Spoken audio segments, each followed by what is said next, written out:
can you get 3 large IPOs through a window where they are literally changing the rules on the stock exchanges, where they're literally changing the rules on the index funds, where they're literally changing the rules at Fidelity in order to allow people to buy this stuff? I mean, is this the last gasp? Harry, we're back. It's Friday, June 5th. This is our 11th episode, and we're improving our podcast because we've been hearing people like it, but they want to hear more. And we've been consulting our AI agent about how we can make it better. So hopefully you'll see some improvements.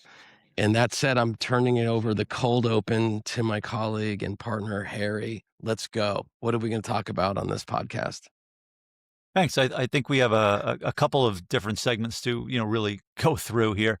Let's just start with the obvious one, the IPO window. Anthropic filed, SpaceX is about to go public. Ben Graham said it, Warren Buffett quotes it all the time. Short term, the market is a voting machine. Long term, the market is a weighing machine. And the IPO window is pretty much the ultimate voting machine. Anthropic just filed, near $1 trillion. SpaceX is about to go. OpenAI will be right behind it. And what you're trying to get through what is usually a fairly narrow window is $3.5 trillion in AI companies. Not a single one of them profitable, and they're all trying to go public quickly. There's a pretty famous professor in New York, Scott Galloway, and he basically said yesterday that he thinks that all of these things are in for a massive correction, 50 to 70%. He thinks the smartest people in the room are effectively saying, we've taken this as far as we can. Now we need to sell it to someone else. The public is the buyer of last resort. So we're going to start there. We're going to shift into a little bit of vibes, I guess we might call it. Mood's definitely shifting. College graduates are booing AI at commencement, which is, I think, totally humorous because they spent 4 years using ChatGPT to do their homework, and now they're booing the guys talking about ChatGPT. At least two. Yes, exactly. At least two. The next one's going to do the 4. Yeah. Yeah, exactly. You're seeing a lot of data center projects being, the kibosh is being put on them. You have Aaron Brockovich out there, trying to sign people up to make sure that there's no new data centers around. And Bernie Sanders is out there saying that 50% of all of these AI companies should belong to the U.S. government. That is an interesting mood shift. So we're gonna go there. And then I think the last bit, which is all part and parcel of the really the first one, is that open source models just continue to grow from underneath. They're cheaper, they're fast. And, quite frankly, they're 80 to 90% as good as the frontier models in many cases, and certainly for the workloads that people need them for. So the very product that these $3.5 trillion companies are trying to sell you is getting commoditized, and the prospectus is not even cold there. So, we're not Scott Galloway. I think we're going to try to tie it all together and say, we're not saying AI is bad. We're not going to say AI is going to crash. In fact, we're full believers the other way. Just as the dot-com crash didn't kill the internet, it sort of sorted out the Amazons from the pets.com. And that's, I think, the correction we want to talk about and the tension that we're going to talk about. We're talking about a repricing, not an extinction.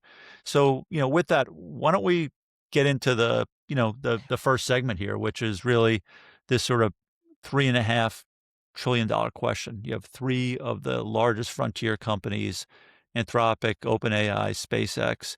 They're all marching toward the public markets. As we said, $3.5 trillion of valuation. Not a single one of them is profitable. How does this work? Galloway would tell you that it doesn't. It just doesn't work. And I would tell you from an investor standpoint, before I'll throw it over to you, that venture capital is very much a voting machine. There's a lot of social proof in venture capital. Nobody wants to be alone and wrong. If something is working, there is literally no price high enough that you can pay in order to get into it, because you have to be in the winners, because there are so few relative to the total number of bets that you're making. And so you sort of look at this and you say, okay, let's take a look at it. Let's see. Can this can you get 3 large IPOs through a window where they are literally changing the rules on the stock exchanges, where they're literally changing the rules on the index funds, where they're literally changing the rules at Fidelity in order to allow people to buy this stuff? I mean, is this the last gasp, or Hmm. or is this just the beginning? So let me throw it back to you and see what you think, Anthony. I mean, so like I don't know. Like some of those questions you asked, I think we could get into it, whether it's the last gasp. I listen to Scott Galloway. I listened to him a lot more in the past than I do now, and I'm sure his talking points are really eloquent and sounds like totally take those to the bank. Um, Right. but I think whether Anthropic and OpenAI and SpaceX are profitable businesses, I kind of will like say I'm not sure what their finances are. I'm not looking at their filing documents. What I would say is I think that they have I think OpenAI and Anthropic have really great products, and they've excited the market and people use them all the time. And I think that it will be really hard for the consumer as well as sort of the sort of like prosumer and also the sort of IT organizations to sort of back away from those in fast measure. Um, so I think they're going to be valuable companies, and I think they might get repriced. You know what I mean? You're saying Scott Galloway saying, uh, but I just look at the fundamentals. They're great products. I think once you start using them, they're almost products that you don't want to live without. And we saw this with Google, and I think that a lot of people who are probably can't even remember when Google went public. I mean, there was no high-speed internet, and there was no ad business at all. And there were like 9 search engines in market. Yeah. And Google stuck to their guns, and high-speed internet access became a reality, and they bought Applied Semantics and built an ad business. And now, I mean, Harry, you might know better than I do, they're doing 30 or 40 billion dollars a quarter, and all of that revenue never existed. Like the ad business was not on the internet. And now it's a fundamental system. So Yes. I don't know where Scott Galloway is on all this. I just think that we're we are we have to. I look at the sort of technology that's on the table today, like I did when I looked at the internet, and just said it's a fundamental shift. Everyone's going to use this. It's going to happen. I think we're right there, and I think these companies are both. Look, I'm less excited about OpenAI because of just the sort of Sam Altman controversies, but I think technically they have a great product. You know what I mean? And I have my reservations about Anthropic, but ultimately they have a good product. We use it. We're also not mentioning at all that Google also has great products, and they're raising money its different way. But I actually think that Google could also end up running the table on both of those companies. Do you know what I mean? But we're not moving away, I think, as a society from buying tokens whether we're buying open source tokens or we're buying Anthropic tokens. Yeah. So I don't know how Look, you price I'm that. I gonna don't know how Wall Street prices it. right. Wall Street prices everything the same ultimately, which is what is the ultimate steady state cash flow that you can generate out of this business, and how long can you do that for? And then you throw in the interest rates over a period of time, and or the expected return over the period of time, and it's just sort of a discounted cash flow. Everything kind of runs down to that. So I'll do the quick math for you, right? Which Mm-hmm. is that Anthropic is going to go public. They have a $47 billion run rate of revenue, and let's just say it's close enough. Let's just call it a $1 trillion valuation.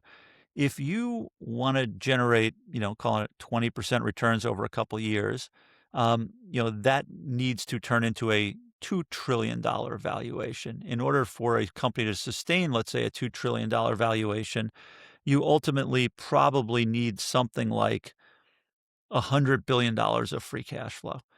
There are very few companies that have, a higher than 25% free cash flow margin. So let's just be really optimistic and say they do that.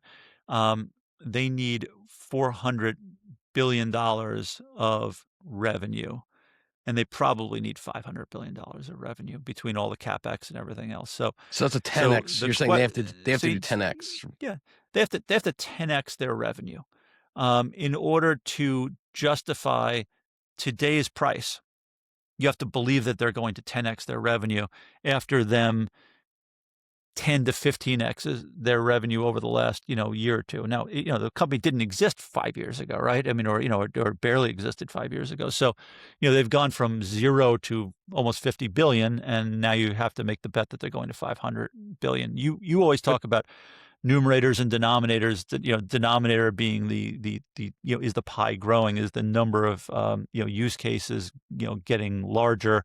Numerator being the how much people are spending on those use cases.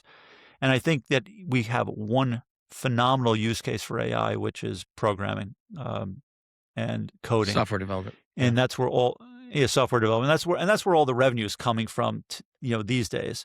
And there's literally an insatiable amount of token demand to some degree, because all businesses are arbitrages, right? I will spend all of my money on tokens if the return that I get from spending my money on tokens is greater than the cost of those tokens. So I got a question for you.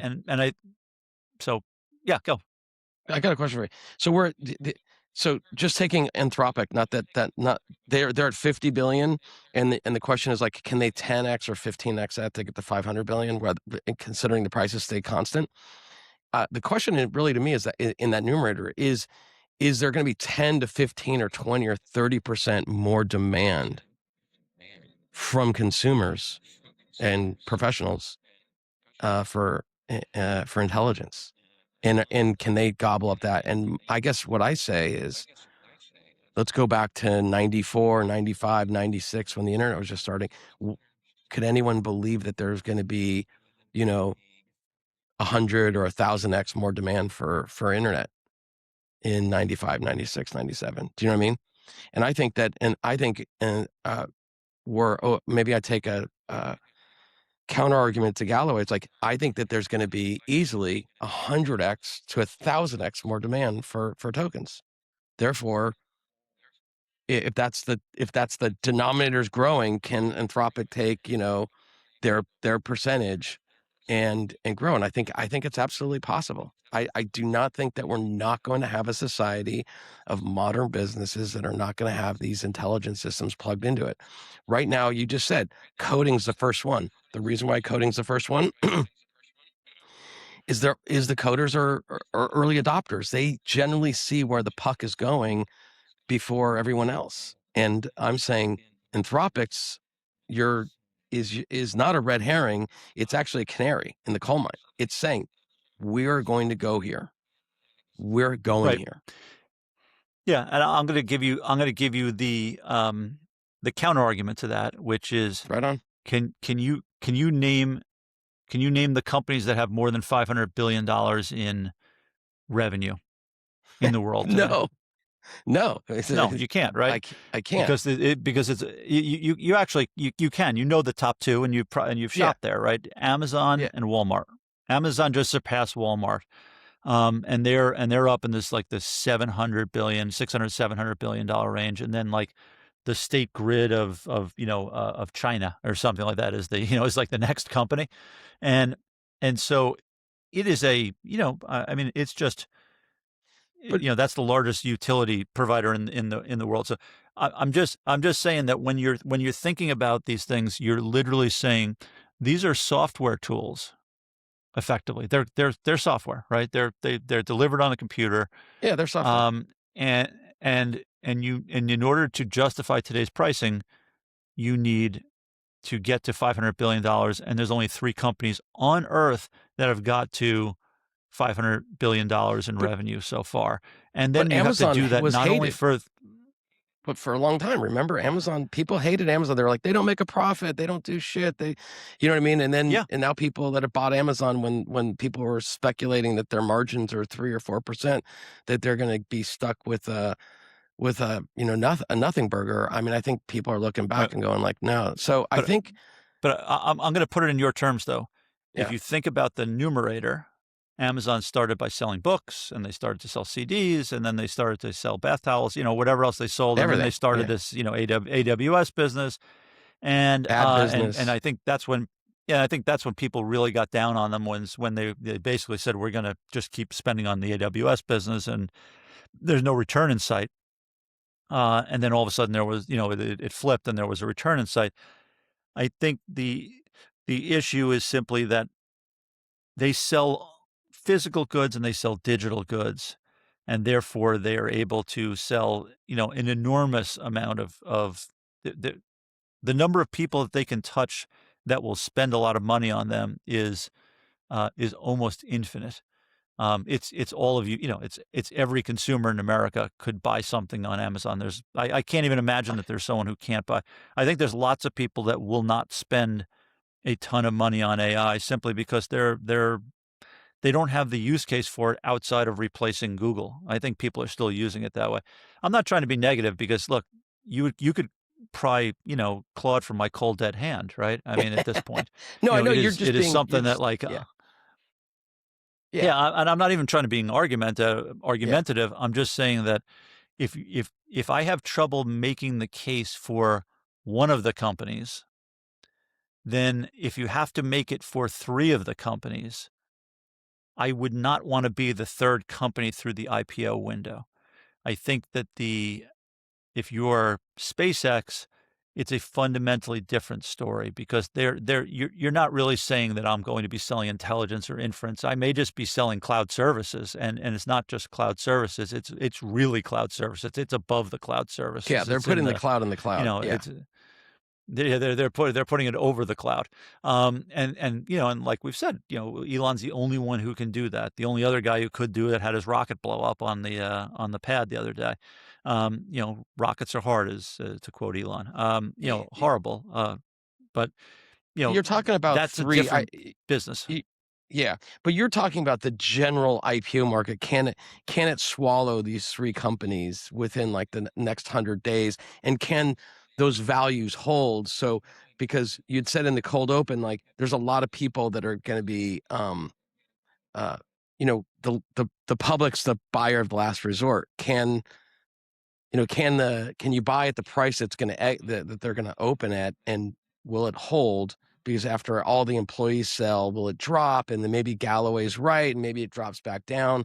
But like, oh, hey, 5, 6, 7 years out, it turns out like it's a great thing to own. Just like I owned Facebook when it first launched. It was a dog. It was like opened it at here, it dropped down to here, and now if you just would have just held your money in there, it'd have been worth a lot. So I don't know where they in the short window. I don't know if I don't know if the market can hold like what you're saying, 3 big public offerings. Who's going to stick around? I don't know. I mean, I think that SpaceX is an anomaly. I think, and they're the only one that can like kind of put stuff in the air in space. Yeah, and I think increasingly, I think that's going to be a product that businesses are going to buy into rather than consumers. But they also have a lot of they have their data centers. So I don't know about all of this. So that's why I'm saying I don't know about that finance layer. But what I do know is like, hey, are you going to need more satellites in space to operate your business and your phone and your internet access? Probably yes. Are you going to need more intelligence software? Probably yes. So if those are yeses, then the weighing machine kicks we'll get in. to that. Right, and I think we'll get to that in the third segment, which is are these the companies that you're going to be buying those intelligence services from, or are you going to be getting it from an open source Chinese model? And and that hurts. But I would look. I do understand the financial aspects of it. Right, I've spent the whole career doing finance, so I get that part of it really well.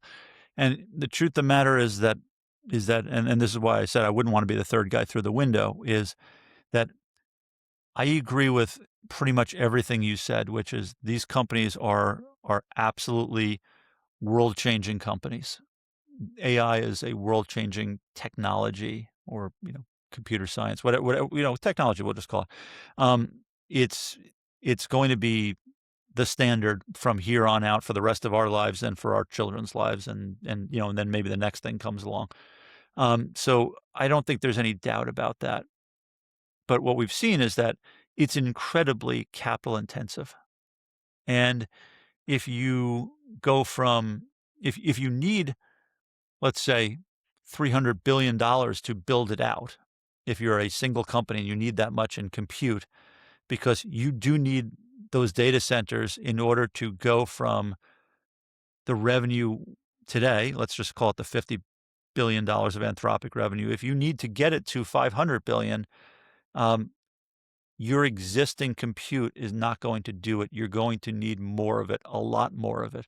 And that's going to be incredibly expensive. And if your market cap all of a sudden and your valuation drops from $1 billion to, say, 300 billion, and you all of a sudden need 300 billion to service your demand, well, then you're stuck in a bind where it becomes ever more difficult to raise money because of the dilution that you suffer all the time, and you're going to keep suffering. It's sort of a prisoner's dilemma in that regard. It's like if you're successful, you have to dilute people more, and therefore your stock goes down more, which means that you have to dilute more. And it's sort of the old convertible death spiral. And that's the difficult part. So you need to actually start to generate free cash flow well before you need all the money. I mean, remember, Google, filed to sell $80 billion worth of stock. Google hasn't sold a share of stock since it went public, effectively. So it's going to go down 20 in years price, ago. do you think? Does that mean Well, it goes? no, I mean, Google already has a value of multi-trillion dollars, and it has a super highly profitable business that throws off a ton of cash. So Google's not going to go down very much on that, and and Berkshire Hathaway, i.e. Warren Buffett, although Buffett retired, his proteges, committed 10 billion of that. So that's a pretty strong signal. But I think what it shows, though, is simply that even the guys with the fortress balance sheet and the businesses that are profitable understand that this is an incredibly capital-intensive game that they're playing. And it's a game that once you're in it, you have to play it to the end. There's no stepping away from it and saying, hey, I'm just not going to do it.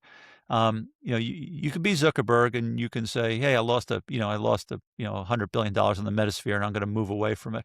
But once you get down into the AI business, you gotta go, or you're just out of the business. There's no getting back into it. I think, yeah. Google's and you got to remember, Google's going to be in it. Of course, they're going to be in it. It makes sense for them to be in it. And remember, they're going to be Google in it. They spent the last bunch of years buying back $70 billion worth of stock. So they were in the market. They basically said, we think our stock's cheap. We have nothing better to do with our money. We have no better place to invest our money. And so we're going to spend $70 billion buying it back. And now they're saying, we actually have a real need for that money. God, I wish we had that cash back. We need $80 billion because to compete in this market means that we need that level of capital to build more data centers, to build more GPUs, to roll out more of these products. And like you, I use Gemini probably every day. I use Claude. I would say I use Claude every day, and I use Gemini almost every day. And Same. it is actually, you know what? I'm going to say it clearly. We use Gemini every day because we score all our articles in our workflows using Gemini every day. Image so we use making, Gemini every day. everything. Yeah. And all of our images come through Gemini's image generation. That's correct. So so we use that combination every day, and then we occasionally go to one of the other models. So they're gonna be there. Look, I don't know how much more we can beat this one. I just think that it's a really interesting question, which is can the market sustain and fund three companies at this level in the public where the scrutiny is higher and where people are trading your stock as opposed to being forced to hold your stock, which is where the early investors are, and knowing that the early investors at some point will probably want to get out, and the employees will probably want to take a bunch of money off the table. So you have a wide variety of you know uh, folks who will want to take cash off, knowing how much they've made from the beginning, Yeah, I and mean, you're I going think to I do think that. I think they will. I mean, it makes perfect sense. They've Yeah, invested their money and they want a liquidity event. And I think Galloway's basically says, like, when these companies go public, it's effectively saying the smartest people in the room are saying, we've squeezed as much as we can. Now we need to find someone else to sell it to at this price. And that's the yeah, public. and there was a great, and I wish we could throw it up there, and I mean, I don't know how to do it, and or I should say I don't have it in front of me, but there's a great chart which shows like a whole bunch of tech IPOs, and it shows the drawdown from the top to the bottom, and like almost every one of these companies has this cycle in the public markets where they start out and they go up and they go down, and basically from the top to the bottom, within a pretty short period of time on IPO, it's been like 50 or 60%. So not, so you could say Galloway makes a lot of headlines by saying it's 50% down, but truth of the matter Well, is he's just quoting statistics to some he's degree. selling ads too, by the And way. I, So, yeah, so of course, yeah, yeah, no, so he's a great marketer of himself. yeah, Um, he's a and champ at that. Yeah, but I also think that there is a, there's a we have, none of this happens in a vacuum, right? So, the capital markets are a strong signal, all right, but it's not the only signal. That's right. And you really have to look at the whole environment around what's going on to really get the mood. And so I'd like to, if we can, just start talking about some of the AI backlash that these companies are seeing. And I mean, there's clearly there's clearly some I mean, serious backlash, like we said in the opening. There's data center fights. You got Aaron Brockovich in there. I can't think of Aaron Brockovich without Bernie thinking of Julia Sanders. Roberts. He's got, yeah. I Yeah. mean, Eh, Bernie's always there, right? He's the voice of outrage on anything that seems to be working. He just wants to make sure that it doesn't work. We should all work in a mitten factory, as far as he's concerned. Just building red mittens. But there's lots of politics. There's worries about jobs. Those worries are, I would say, overblown today. We've talked about it, overblown today, but longer term, I think they're reasonable worries.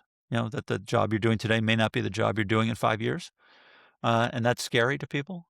Um, and so let's sort of yeah, dig in a little bit there. let's dig in on the backlash. I mean, the backlash is real, right? I mean, there's people that don't want data centers in their backyards. I mean, I get it. I wouldn't want one either. But they have to go somewhere. So I think it's perfectly fine to have communities say we don't really want a big data center in our backyard. Like they also don't want warehouses either. You know what I mean? Like they don't want trucks rolling through their neighborhood. So I think that I have effectively no cell phone service at my house because, while I live in a beautiful neighborhood, I am blessed beyond belief to live where I live. NIMBYism is real, right? And so everyone wants the cell service. Nobody wants the cell tower. Everyone wants AI. No one wants the data center. right. The Well, the students, boo, Eric Schmidt, but they use ChatGPT to graduate. So there's a level of sort of it's ironic, right? It's you could call it hypocrisy, but that's probably too mean a term. It's just more of a disconnect it's humans. between what people. Yeah, that's humans right. That's wanna, exactly right. Humans want to like eat gluttonous food and like gain no weight. You know what I mean? It's like this is where I recommend Zepbound. Yeah, Zepbound. So there's the backlash is really the fault of the AI companies in a way as well, right? They also went out and said, hey, there's a 20% chance that this whole thing could kill everybody on Earth. Like that's straight out of people's Sam Altman's mouth. You know Sure. what I mean? They also went out and said, Dario's out there saying, look, this could like take every white collar job. Like, so they were obviously going for a strategy there to like get the government to regulate where the regulation would let them control so they could block out everybody else. They could block the Chinese models. Like if they actually went and regulated it, they would say, oh, look, we're the only 5 or 6 guys that can do all this and we have regulatory capture. So they pooped in the pool, right? Yep. Because it made logical sense. The NIMBYism is there no matter what. Either in cell towers, roads, warehouses. That's just happening. No, and so the mood is there because it's there. But let's get to the college students because I think that's an interesting place. I think the college my belief is the college students booed Eric Schmidt because he's just a rich boomer. So no one likes the guy anyways, right? So you're a college student, you're just like, yeah, boo. But they also use ChatGPT on campus to get work done. And they kind of actually saw how utterly amazing it was. And they were like, and I think that they said, wow, this is so good. I'm not even that good. I'm not that, I can't write an essay as well as this thing is writing my essay. And they know instinctually going into the workplace that they're going to be compared to AI. You're just like, it's like me playing against LeBron James. I'm 5'4" on a good day. You know what I mean? I'm not nearly as athletic. And that's what ChatGPT's feeling to these kids. They're like, how am I going to compete with this? It's just, that's really scary, period. Yeah. And it's a failing of, I'm going to say it's a failing of education on the part of everybody here. And you can throw parents in there too, right? Because you have some control when your kids are under your roof. And it really is, you're not competing with LeBron James, right? LeBron James is on your team and you're paying him $20 a month.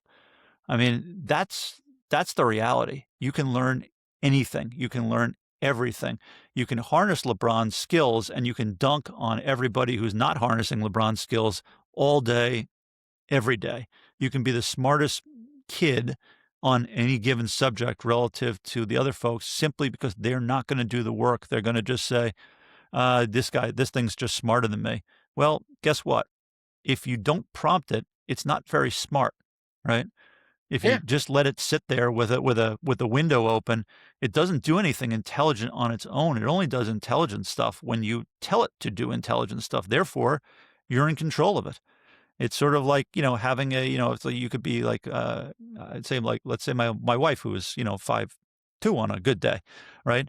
But if we had a giant pit bull, she's all of a sudden 12 feet tall and she doesn't have to worry about walking alone in the woods because she has a guard dog that's going to take care of her, right? Or she can walk around with me, who's bigger than average, right? It's the failure of education. And what's interesting, Harry, that you said that is like, think about look, I don't want to give educators a pass here, but this is kind of like really their second year of realizing how powerful AI is going to be. And educators are they're not agile. Those guys aren't, I think major institutions are going to basically never shift. And I think, if Scott Galloway was on our podcast right now, I'd be like, hey, Scott, educating institutions, I would short their stock big time because I think they could become really irrelevant if you had groups of training systems that used AI to really get kids ready. So I think they're booing because they're pissed that they're seeing this AI that they're going to have to. You're right. Maybe they're not competing. They haven't realized LeBron's on their team for $20 a month, but it's just like there's a feeling, and feelings aren't fact all the time, but there's a feeling that they're competing with it, right? Yes. And I think and in the job workplace they are, to some degree, because they are in some degree they are. I mean, look at what Dara said at Uber the other day. We blew through our AI token budget. So what am I doing? Am I slowing down AI? No, I'm not slowing down AI. I'm just not hiring people. I mean, that's what he Yeah. said effectively. Yeah, So, and that's I mean, across so the yeah, board. That's across the board. So I yes, think the college students have a reason to boo. I think that their parents and their educators and technology has moved really has it's just the playing field has shifted and they're not prepared, and no one's really helping them. So I want to yeah, give the college students a much better pass on this stuff than but the NIMBYism. Look, if we don't get enough, like, look, our U.S. power grid system is not good enough. We need more power. Period. Whether we're building one more data center or not, the U.S. government has not been good stewards of understanding how to deliver great power for us, and the no, data centers are demanding new power.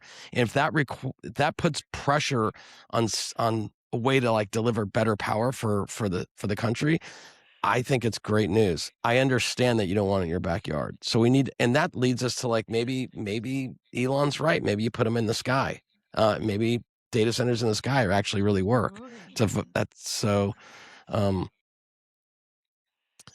yeah. I also think that the Look, boos. Just one last thing. I think that the general boos are also on the market economics in general, meaning, hey, you're going to put these big data centers in here.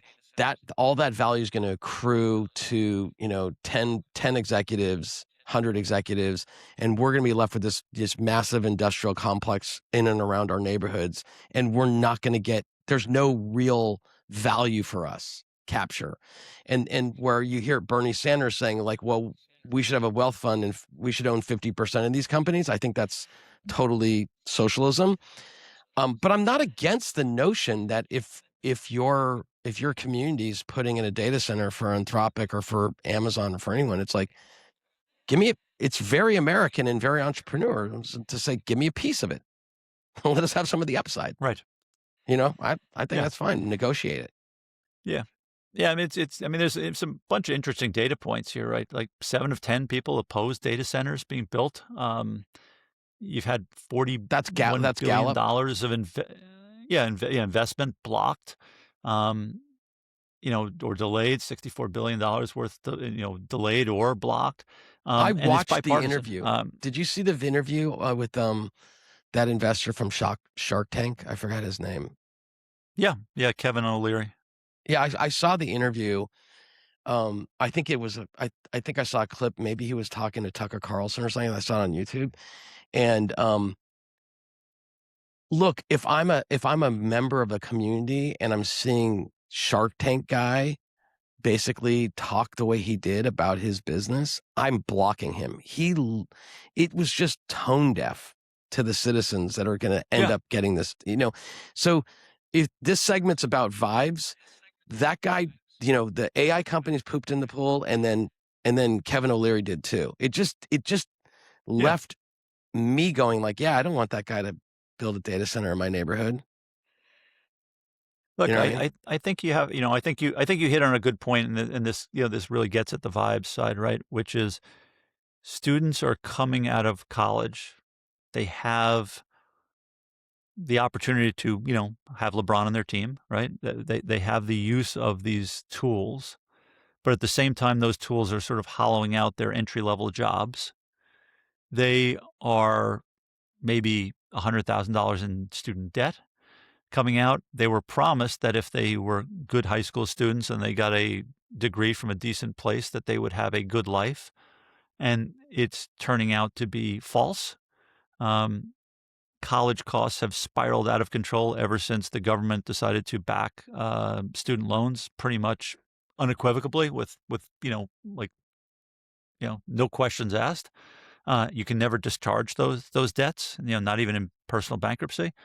So, there's a lot of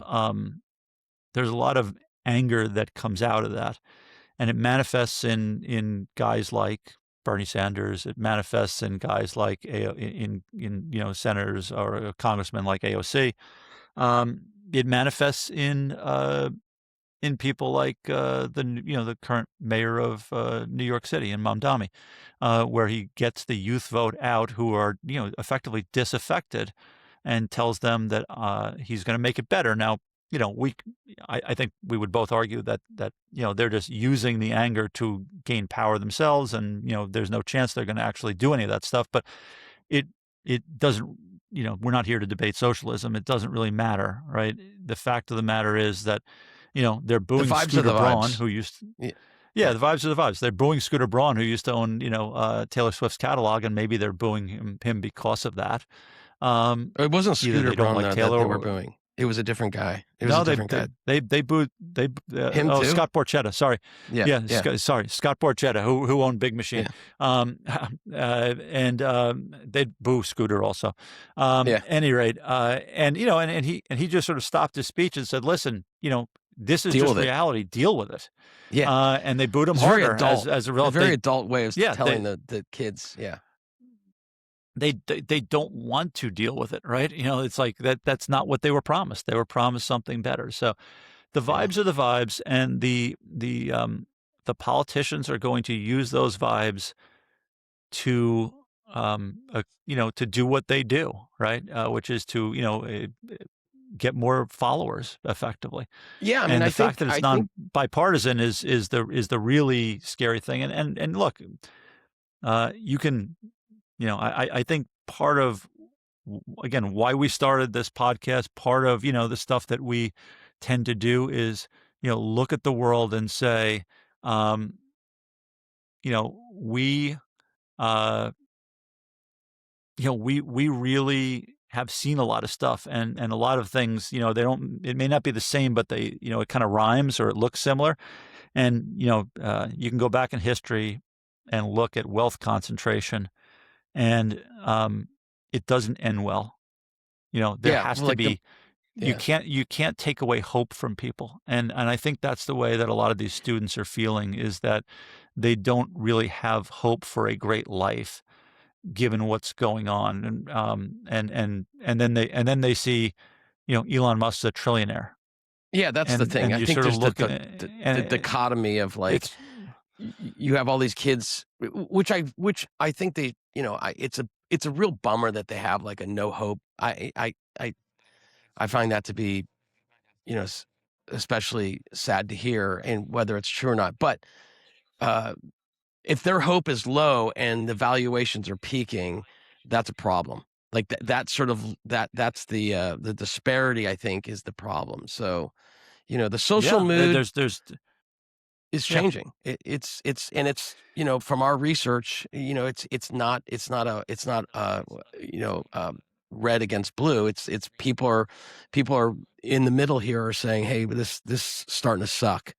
And so Yeah, well, it's the AI haves and it's the AI have nots, and I think there are people who have skill sets that work well with I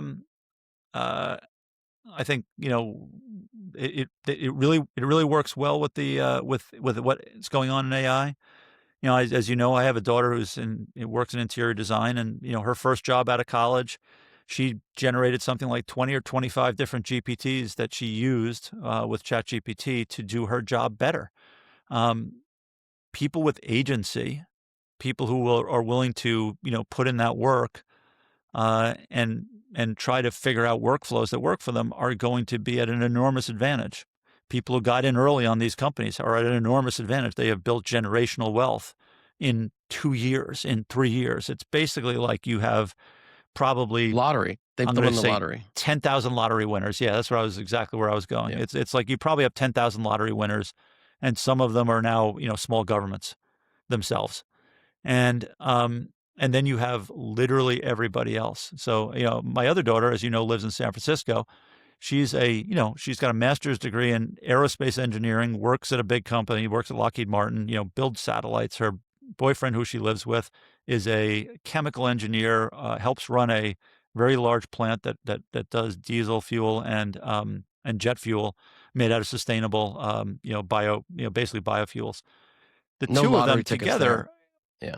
Right. There's, I mean, they're working. They haven't hit the lottery. They're not going to. They work for large corporations Yeah. There's no already, lottery. and they look at life and they're like, we'll never be able to buy a house in San Francisco. They're gonna, there's gonna be 7,000 people that are, that have $20 million each. all of them looking for houses in and around here. And that's just, from like 2 or 3 companies, and then you add up everything else. You're like, yeah, if we want to live here, which they do, and their jobs are there, like, we're just gonna have to rent crappy apartments as long as we want to be here. And that's sad, right? Like, I mean, that's that's that's not, that adds to the negative vibes, and that negative vibe yeah, may accrue to AI. And by the way, there's millions of people in your daughter's world where they have great jobs and they're providing real great benefit to society by doing those great jobs, and there's 0 lottery tickets. And I think when you look at a community where there's like, hey, I'm doing a great job, highly technical, no lottery ticket, and then this guy over here who might be like doing frankly very little at an Anthropic and they're getting a lottery ticket, it creates bad vibes.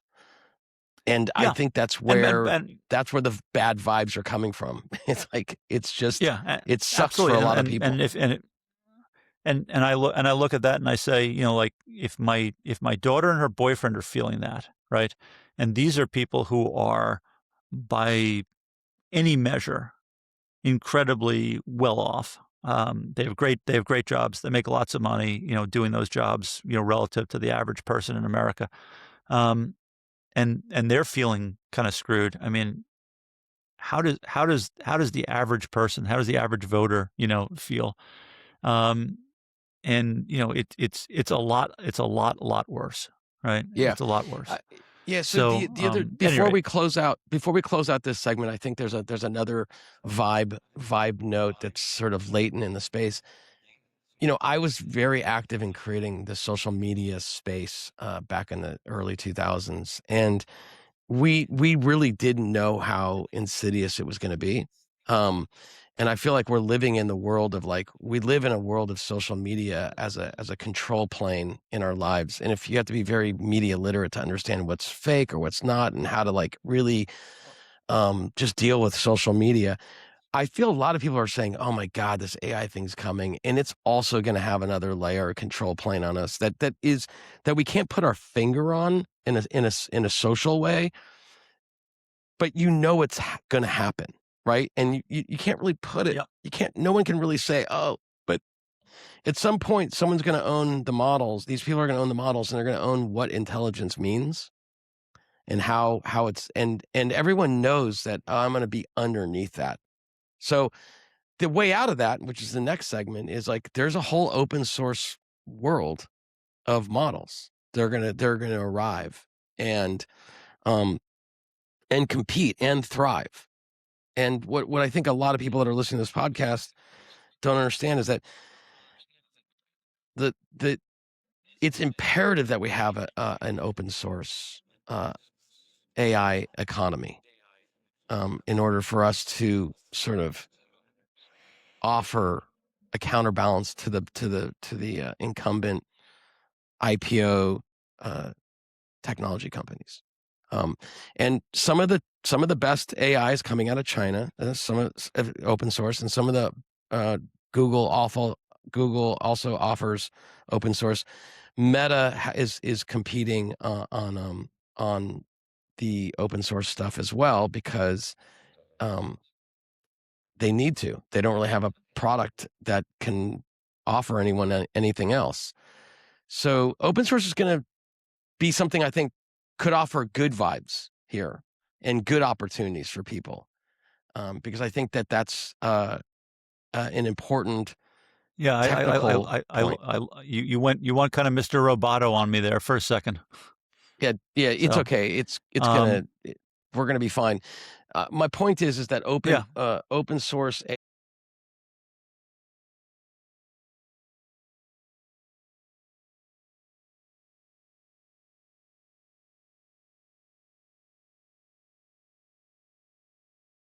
We may have to cut this one in since Anthony has disappeared.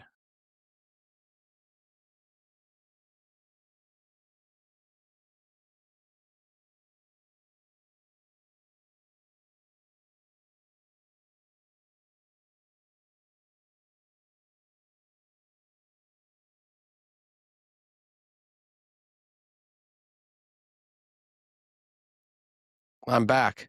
You're back. There we go. I'm back. So we'll just catch up. I think open source is going to thrive. It's traditionally happened in tech, especially with new tech. And if it wasn't for open source, you probably wouldn't even have AWS. So I think it should be considered a mood. It should change the vibe that we actually have open source. Yeah, I look at open source and I just say, you use the best tool for the job. The most cost effective tool, best being a relative value term. But if I have a question about, I have a headache, I don't need to go to the best neurosurgeon in the world to ask them, whether I need some aspirin, right? And if I need to go to the store, I don't need the world's most expensive car to get there. I can take a Yugo and it will get me there and back. Yeah. If anyone remembers a Yugo. So, the truth of the matter is that as companies blow through these token budgets, as they realize that a lot of their work and a lot of their workflow that they're creating is not necessarily stuff that you need Claude Opus 4.8 for. You can use Haiku or you can use DeepSeek for. You will start to see these sort of intelligent harnesses get created where they're going to route jobs to stuff that's literally sitting on your computer itself and not going out over the internet at all. Yeah, I mean, that's I run a bunch of local models on my M5 Mac, and it works. It works great.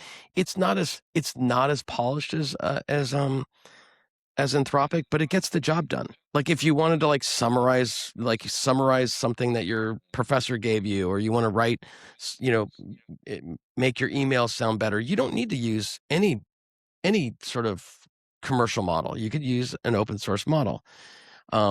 And I think that Apple's going to want you to have an open source model on their phones. I think that Meta's going to go after it. I think China's going to go after it. So there's going to be, I mean, Google just dropped Gemma, right? Yesterday, Gemma 4. Yeah, and that costs, by the way, them, millions of dollars to make. Yes. Right. But if you think about it, if you want to put, like, if you're Google, and you're like, hey, developers, here's a really amazing open source model. Use this. What does that do to Anthropic? Anthropic can't really publish an open source model. They have to pay for every token. But if you get an open source model, this is for the average listener. An open source model means that you can download the model onto your computer and run it locally. That means that you're really paying no one for the tokens you're putting in and getting out.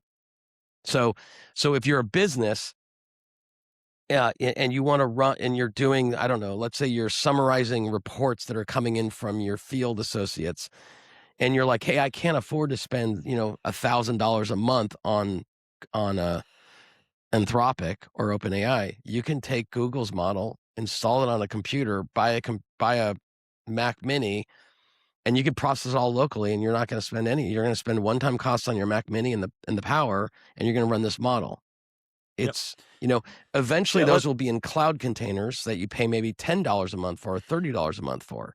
So that is coming. It's already here. Frankly, it's already here, and you can use it. And good developers are already moving to a system in which they write an intelligent little dispatcher that says, hey, when I want to talk to the most expensive model in the world, go to Anthropic, spend the money, but on all this basic stuff, just go to my open source model that's over here. And that's, an advisor or dispatch pattern. Most developers know it, and they're using it. Yeah, I look at our own workflow at when we put together Co-AI and the reports daily. And, right now we are going to Gemini to score a bunch of articles. We get 400, 500 articles a day and we score them all. And then that's how we, kind of build up our themes. And that's how we end up writing, writing pieces every day. But, I've thought about this a lot, which is, that inference cost that we spend on Gemini could easily be sent to Gemma. Could easily be sent. And we will. And we will at some point. Right now, it doesn't make any sense because we have enough Google credits. But At some point, those will run out, and we'll sit there and go, yeah, actually, you know what? I can spend some money on the images, and maybe there's a better open source image generator at that point. But for the most part, just scoring articles is not that difficult a job, and any good open source model could do it. So let's just pick our favorite and send it there. I think it keeps the frontier labs honest to some degree. I think that you and I'm gonna come all the way back to the first theme, which is the valuations of these things, which is if you have a robust open source market, what you are doing is you're driving the cost of raw intelligence down towards zero. And if you drive the cost of raw intelligence down towards zero, and you are the guy selling tokens on that intelligence, you're selling something that is worth less and less, and you're charging to some degree more and more for it. When most people, they need a Buick, they don't need the Ferrari. And so why am I going to pay for the Ferrari, so to speak, when I just need the Buick?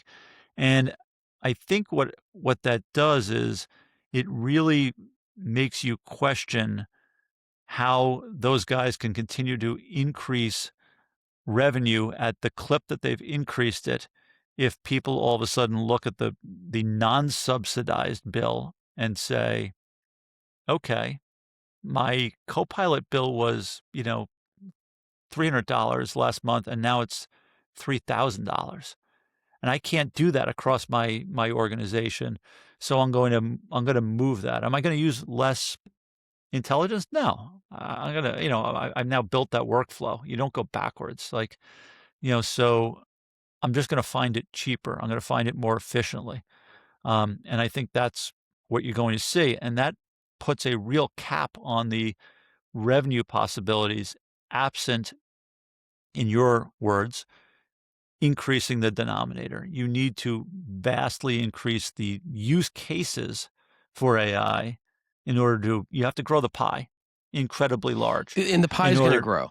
It's every market. It's going to grow, but who's going to take the pie? Is it the guy giving you the tokens for free on your Mac Mini, or is it the guy selling you, $15, per million tokens on Opus 4.8? Yeah, so I think that there's a lot to unpack there. We're probably not going to have enough time to go there, but the intelligence market right now is largely the coding market, like we talked about. A lot of the revenue right now is how do you augment software development? That's happening. The next big markets: finance, film and television, medical. Those are $1 trillion industries. They'll all go through some sort of AI transformation, and it will be a mixture of like really, really great models that are sold to you by the Anthropics of the world, and there'll be stuff that will be running on your local desktop. That is just going to happen. And Apple is, I think, going to be another. I'm long on Apple, not just because I like the product, but I think that their chips and their phones are going to have AI baked into them, and it will be an open source model. So the pie is going to grow, period. And the expensive model producers are going to grow along with it, and they're going to compete with open source models. The open source, but when we say, hey, you can use open source, the costs shift, right? What is that? What do I mean by the cost shift? You can buy Anthropic, and you can string it together, and you're going to get a great outcome. You're going to go use an open source system. You actually have to provision cloud computing. That means you're going to have people that you're going to have to pay to do that, and then you're going to operate it, which means there's going to be people. So the costs shift. The tokens on themselves may be, quote, free, Harry, but you're actually supporting that with a team, probably of 3-6 people. So you have to figure that into your total cost, and you're going to be using your own compute. That compute might cost you one-time cost of 20 or 50 grand, or you're buying it in the cloud from Amazon or Cloudflare, and that's going to cost you. So there's no free tokens, period. You could run it on your laptop, but your laptop costs money and your time. So there's some free, But like industrial scale AI tokens are not free, and they're not going to be free from open source. They're just going to be cheaper. Right. Yeah, I got no argument about that. I guess I would just yeah. I mean, I guess I'd just say that. But you wrote a piece about a law firm that I think Yeah. everyone should go read. Yeah, I mean, look, Kirkland & Ellis, one of the largest law firms, by revenue, by profitability, has does 11 billion in revenue, 6 billion in profits. It's an incredibly profitable business. Um, its costs are people and office space, right? So they have said that they are going to build their own version of a legal AI tool for themselves, that they're willing to spend up to $500 million on this tool. And you sort of look at that and go, okay, that's interesting. Harvey's an $11 billion valuation company. Lagora's $5.5 billion. These guys have raised, close on $1 billion to get there.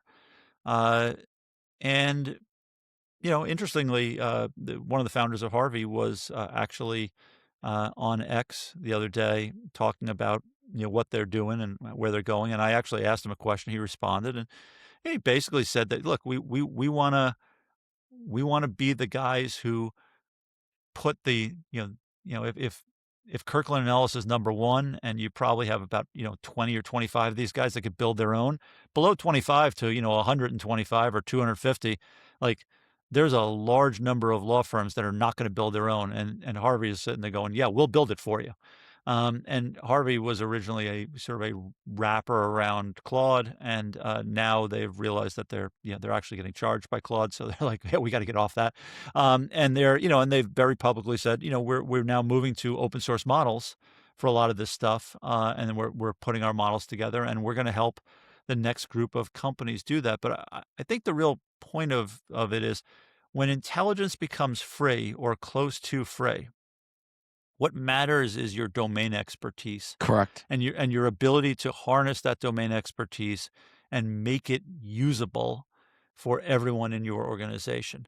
And that's really, kind of the promise of AI, one level down. At first it was, hey, AGI, and we're going to give all this information to everybody. And what you realize is that, people are making cat videos, cats busting in, playing musical instruments at night. And that's very entertaining. Yeah, it's very entertaining. I laugh every time. But it's not going to change the world. If the cat videos disappeared tomorrow, you'd be like, yeah, well, okay, what's next? Like it's not like I can't live without it.